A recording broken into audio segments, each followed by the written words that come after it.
चलिए बढ़ते हैं आज की कहानी की ओर। अनुराग जी बताते हैं कि हमारा पूरा परिवार गांव जाने वाला था। पापा ने ट्रेन की टिकट भी बुक करवा ली थी। ट्रेन वाले दिन हम लोग समय रहते ही न्यू दिल्ली रेलवे स्टेशन पहुंच गए। ट्रेन 8 बजे की थी और हम 7 बजे ही पहुंच गए थे। अभी स्टेशन पर काफी भीड़ भाड़ थी, जो मेरे लिए थोड़ी परेशानी की बात थी, क्योंकि मुझे ज्यादा भीड़ होने की वजह से बेचैनी होने लगती है। फिर जब 1 घंटे के बाद ट्रेन आई तो ट्रेन में भी और ज्यादा भीड़ हो गई, जिससे मेरी प्रॉब्लम कम होने की जगह और भी बढ़ गई थी।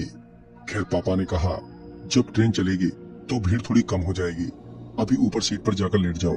फिर मैं पापा के कहने पर ऊपर सीट पर जाकर लेट गया और तभी ट्रेन खुली और तकरीबन 10 बजे के आसपास जाकर ट्रेन में थोड़ी शांति हुई और फिर हम सब ने रात का खाना खाया और सो गए।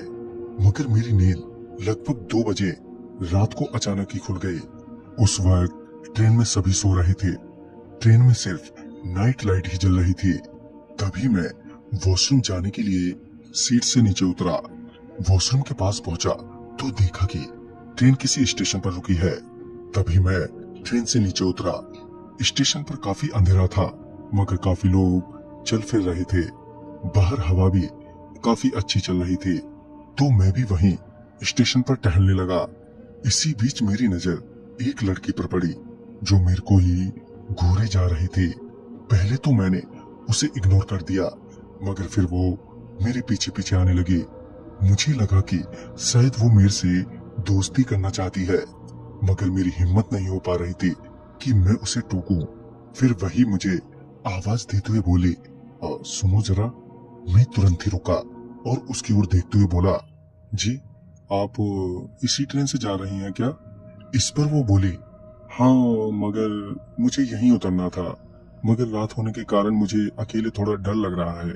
क्या आप मुझे स्टेशन के बाहर तक छोड़ देंगे? इस पर मैंने बोला, ओ हाँ क्यों नहीं। मगर मुझे भी उस स्टेशन पर थोड़ा डर लग रहा था, मगर वहां घूम रहे लोगों को देखकर मुझे लगा कि ट्रेन यहाँ देर तक रुकेगी। इतने में मैं इस लड़की को स्टेशन के बाहर छोड़कर वापस चला आऊंगा और क्या पता मेरी दोस्ती भी हो जाए इसी बहाने। हम दोनों स्टेशन से बाहर जा ही रहे थे कि उस लड़की ने मेरे कंधे पर अपना एक हाथ रख दिया। मुझे कुछ समझ नहीं आ रहा था कि मैं कैसे रिएक्ट करूं, मगर जब मैंने उसके चेहरे की ओर देखा तो मेरे पांव एकदम से कपकपाने लगे, क्योंकि उसका चेहरा खून से सना हुआ था। उसका एक हाथ आधा कटा हुआ था। उस वक्त मेरे मुंह से एक बार ही जोर की चीख निकली और फिर मेरी आवाज एकदम से बैठ गई, क्योंकि तभी उस लड़की ने मेरी गर्दन में अपने लंबे लंबे नुकीले नाखून घुसा दिए थे और मैंने देखा कि वो स्टेशन अचानक ही सुनसान हो गया है। मैं अपने घुटनों के बल नीचे बैठ गया। वो धीरे धीरे मेरा गला दबाने लगी। मेरी सांस अब उखड़ने लगी थी। मेरे चेहरे पर पसीना ही पसीना था कि तभी मेरे पापा और उनके साथ कुछ लोग चिल्लाते हुए ट्रेन से बाहर आ गए। उनके चिल्लाते ही वो लड़की एकदम से हवा में गायब हो गई, मगर मैं काफी जख्मी हो चुका था। मेरी गर्दन से खून बह रहा था, जो कि बंद ही नहीं हो रहा था। मैं बस बेहोश होने ही वाला था कि ट्रेन में सफर कर रहे एक डॉक्टर ने मेरी मदद की। उस रात लगभग हमारे साथ पूरे बोगी के यात्री जगे रहे। जब हम उतरे तो पहले मुझे अस्पताल ले जाया गया, क्योंकि मेरी तबीयत काफी बिगड़ गई थी। अस्पताल में मुझे लगभग 1 हफ्ता रहना पड़ा। खैर मैं तो बच गया, मगर इस हादसे से अब मैं ट्रेन में सफर करने से भी कतराता हूँ। तो दोस्तों इस कहानी में बस इतना ही।